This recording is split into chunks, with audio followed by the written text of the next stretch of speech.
Към стадиона. Хубав пас сега на Зико към Делев. Делев прокарва топката пред краката на Галев и извежда ЦСКА напред в третата минута. Ето го паса на Мишел Платини. Той между Лахчев и Кристиян Добрев намери пролука със своята бързина. Спас Делев и открива акаунта на ЦСКА. Не видя свободния Грегори Нелсън. Той към Борис Галчев стреля. Рикошет. Зико 2-0 за ЦСКА. 58 минута. Зико вкарва втори гол. Ето още веднъж Платини с добрия пас към Нелсън. Той още по-добрия поглед. Тук паса. Сега грешка в състава на Черноморец. Делев намира Зико и това е 1-0. Минутата е 79-та. Най-добрият в състава на ЦСКА Яни Зико. Вкарва във вратата на Стоян Колев.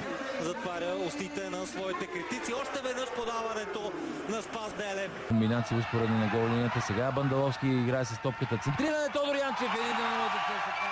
След това центриране видяхте как се включи Тодор Янчев без да обработва топката. Добър финт на Нелсън. Нагласа с топката на левия крак. Стреля и 2-0 за ЦСКА. Много хубав гол на Грегори Нелсън в 31-та минута. Нелсън до линията.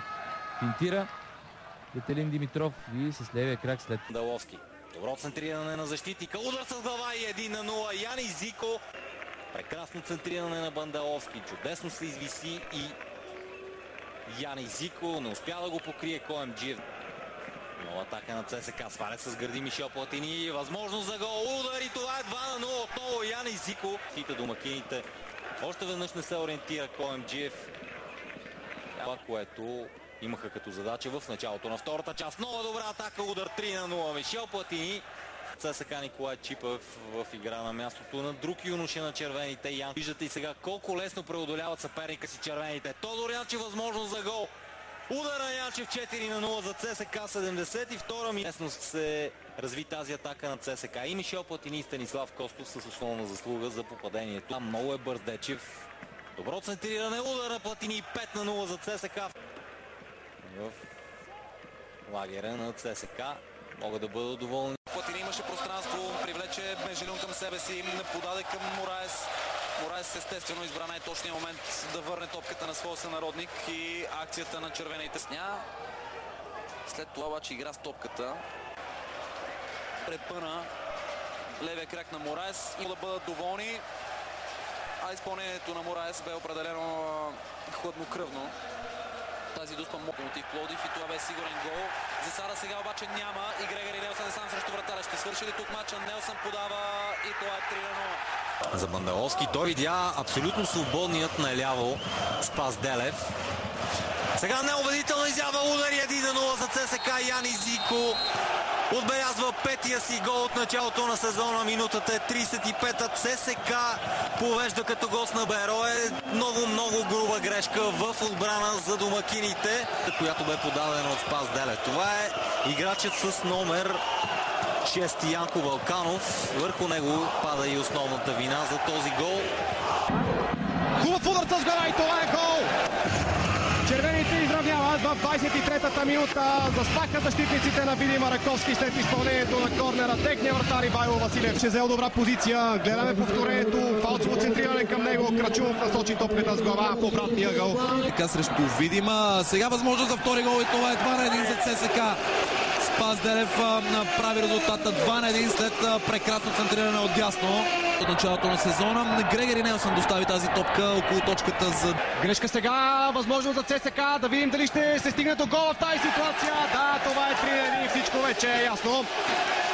Ивайло Василев с право се кара на защитниците пред себе си, а Яни Зико ознаменува добрата си игра с красиво попадение.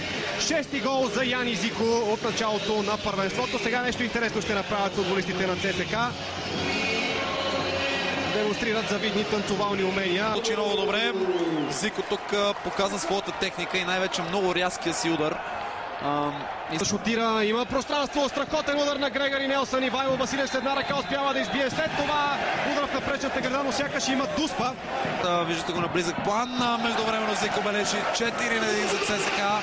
За да го потупа по рамото. Ето го изпълнението на Яни Зико. Наистина имаха известни... Така, червените отново са на път да сътворят някоя новина около тима. Ето, заради това отиграване се стигна до дуспата. Платини играе сам. Мишел Платини. Удар и това е гол за отбора на ЦСКА. Ето, че натиска на гостите донесе необходимия резултат в 66-та минута. Ето още веднъж как увлече няколко футболисти в сини около себе си. Може би се получи и лек рикошет. Не мръдна от мястото си Иван Георгиев. Точно така, лек рикошет в крака на Георги Георгиев чрез Мишел Платини. Вкара гол. Сега отново Мишел Платини има възможност да се разпише. Удар от малък ъгъл. Добра намеса на вратаря Иван Георгиев, но при добавката няма прошка. 2-0 за червените. 72 минута Жуниор Мораес попада в прегръдките на своите съотборни. Добаващо за това. Центрирането към втората града беше за Мишел Платини. Не се намеси както трябва Невен Венков. Заложи буквално топката на волето на Мишел Платини. Отлична намеса на Иван Георгиев. Той бе покрил близкия си ъгъл. След това и капитана Георги Георгиев. Ето е ситуацията. За такова влизане друг съдия би могъл да покаже и картон с различен цвят. 88 минута и резултата вече е 3-0 за червените. Бора на Слави. Ново центриране. Спира топката Зико. Стеля и гол за ЦСКА. Гол в 89-та минута. Янис Зико връща едно попадение. Не е ли твърде късно обаче? Ето още веднъж центрирането на Мишел Платини. Нямаше този път засада. Янис Зико дори си спря топката. Елиминира Ели Маркес и с левия крак насочи топката в десния ъгъл на Стефан Кунчев.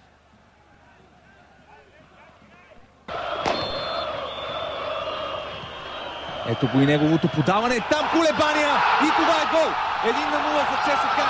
Янис Зико успява да открие резултата в 26-та минута. Удар изпълнен от Галчев. Ето виждате още веднъж как бе оставен абсолютно непокрит във вратарското поле през човек. Топката да стигне до крака до левия крак на Янис Зико, който вкарва 9-тия си гол в първенството и дава аванс на отбора на ЦСКА в тази 26-та минута. Гол. Галчев.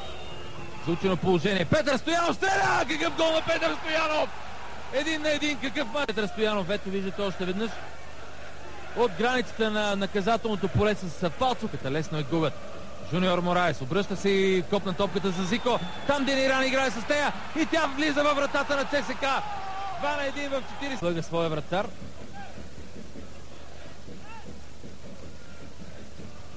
Последен с... Да подава Янчев. Ново центриране, удар 1-0 за ЦСКА. 10-ти гол за Янис Зико. Тук и това центриране наистина задължи Зико да отбележи. И отново Спас Делев. Хубав удар и това е 2-1. 74-та минута. Жокерът, козът на Димитър Пенев. Янис Зико отново се разписва във вратата на миньор. Сравнително бързо успяха домакините да възстановят преднината си. 2-1 дава спокойствие на Димитър Пенев и на феновете на стадион Българска армия. Още веднъж чудесна работа и на Петър Стоянов, който отклони топката към Янис Зико. Чисто отнета топката на Васил Божиков. Якимов има няколко опции пред себе си. Подава към Иван Бандаловски, който намира свой съотборник. И това отново е гол в 77-та минута. Янис Зико вкарва своя хетрик. 3-1 за ЦСКА срещу миньор Перник. Трето попадение на румънеца. И към тима прекрасна работа на Бандаловски, на Якимов. Чудесна контратака на червените и в рамките само на 3 минути. От лявата страна своите атаки. Сега пък и това позволи на от някъде да изскочи. 1-0 за ЦСКА. 1-0 за ЦСКА в 54-та минута. И това позволи на Зико да изскочи зад гърба му, който продължи топката за Грегори Ненелсън. Не изчисти, видяхте и това как позволи на Зико да изскочи и как двама футболисти матираха 4-ма. Значи за мен Отново Зико, отново добре успя да намери продължение на тази атака. и гол. И гол за ЦСКА. Янис Зико. Фамозен гол на Янис Зико носи преднина от два чисти гола на ЦСКА. Поредни матча без загуба. Ето тук Спас Делев. Ударът му бе блокиран, но отново видяхте как... Вижте първо паса към Делев. Тук разбира се не се случи. Защото Занев блокира удара на Делев, но там вижте Зико откъде дойде. Опитният румънец знаеше, че може да излезе нещо от тази ситуация. Отиде, прояви афинитет към топката. На офанзивните футболисти. Сега Галчев центрира от ъглов удар. Там обаче няма футболист червено, който да засече топката. Първоначално обаче Делев я праща в наказателното поле и това е гол. ЦСКА повежда още в последните секунди на втората минута с попадение на Жуниор Мораес. Реализира. Ето края на тази ситуация. Избита топка с глава. Спас Делев стреля, никаква засада, разбира се. Там шок от десния бранител покриваше Жуниор Мораес. Имаше и още един футболист червено, Зико, който бе в 100% позиция. ЦСКА. Много желание играят футболистите на двата тима. Виждате как се хвърлят за всяка топка. Това води и до брак, но пък и до качествен футбол. Феноменален гол и това е 2-0. 2-0 за ЦСКА. Жуниор Мораес. Още веднъж центрирането на главата на Мораес от движение.